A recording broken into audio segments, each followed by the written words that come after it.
This neighborhood, these lots, are what's known as a cut and fill development.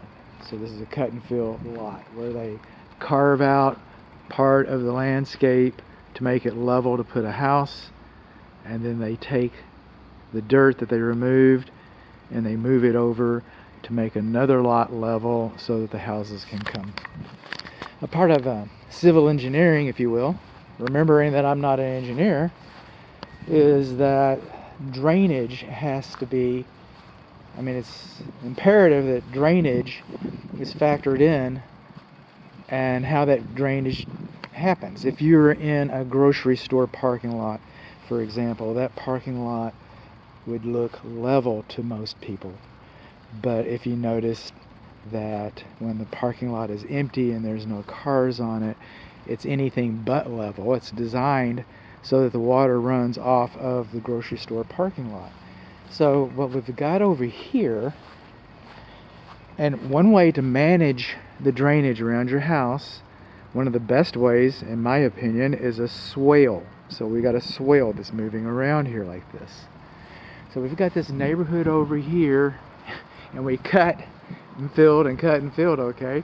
So we cut this dirt out of here, pushed it up there, made it level, whatever, I don't know what the arrangement was exactly, but most of the pressure, the hydrostatic pressure from the water in the ground, we're on expansive clay soil, most of the hydrostatic pressure is affecting these other neighborhoods, probably concentrating on that poor house over there, unfortunately. But if it was done properly, most likely they won't have, it's likely they won't have very many problems.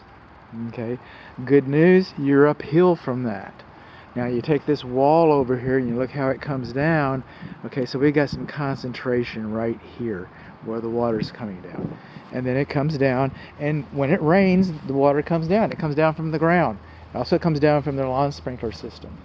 And I don't inspect fences, but you're missing a fence bolt right there. Okay, so the water comes down here. You just imagine you've got this is like fantastic rain, and so the water's coming down, and this water's pretty easy. It's going out that way.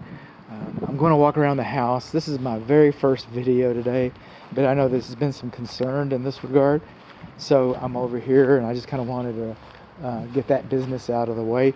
And the swell comes down. You can see the swell comes down around here, and then the water is directed off down around your house. Okay, it's a common technique. The only thing that I'm getting here is that as I'm looking up here and I'm watching the water come down, it's high right here. It's kind of a hump in this area of your yard. And I haven't, again, this is my first video, I haven't got my north-south orientation going on, but this corner, I guess it's the primary bedroom corner right here, the water is not coming out far, and you can see, you're always going to have water that's going to collect in the soil. The soil's always going to dry slower. We're always going to have that. Alright, so that it's coming down here. But if I'm over here, it's pretty easy to see uphill. But if I'm over here, it's not too hard to imagine that this corner is too high. And it's not rocket science. It's the same way they made the whole neighborhood. But this area right here, in my professional opinion, should be lowered to encourage the soil to move around here like this so that water doesn't stay here too long. Okay? That's my opinion about how to deal with this issue that apparently everybody's been having.